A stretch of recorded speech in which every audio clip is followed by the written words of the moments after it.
তো ফ্রেন্ড, আমি এখন যাচ্ছি কলকাতা থেকে পুনা, খড়গপুর খালি করে। তো এখন বাজে 9টা সকাল। তো এখন কিছু খাওয়া দাওয়া করতে হবে, নাস্তা করে নেব। তো আমি নাস্তার দোকান পেয়ে গেছি সামনেই।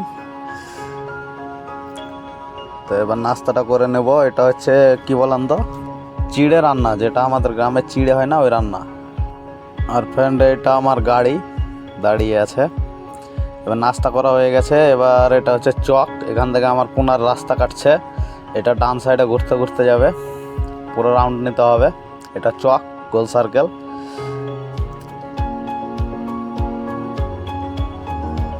এবার সোজা যাব, এই মুম্বাই লিখছে, ওইটাতে ঢুকে যাব।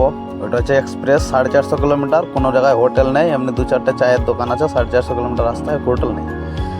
এবার আসছে সামনে টোল ট্যাক্স, এটা প্রথম টোল। এটা 3,500 টাকা টোল ট্যাক্স। আমাদের টেলার গাড়ি, দুটো টোলে 7,000 টাকা লাগে 450 কিলোমিটার রাস্তায়। তো এটা টোল ট্যাক্স, চলে এসছি।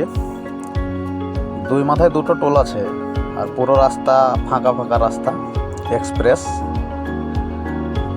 তো টোল পার করে নিলাম। এখন আর কোনো জায়গাতে হোটেল পাবো না, আজকে খাবার দাবার পাবো না। আর বড় গাড়ি এই এক্সপ্রেসে বাম সাইডে চলে, ডান সাইডে চলতে হবে না। ডান সাইডে গেলে কেস করে দেবে ধরে। এখন বাজে 3টে, আমি খাওয়া দাওয়া করার জন্য দাঁড়িয়েছি চায়ের দোকানে।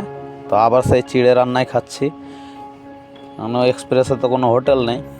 আর ওই রোড আর এই নিচে চায়ের দোকানটা, এখানে এখন খেয়ে নেই। এখনও যেতে হবে আমাকে 300 কিলোমিটার।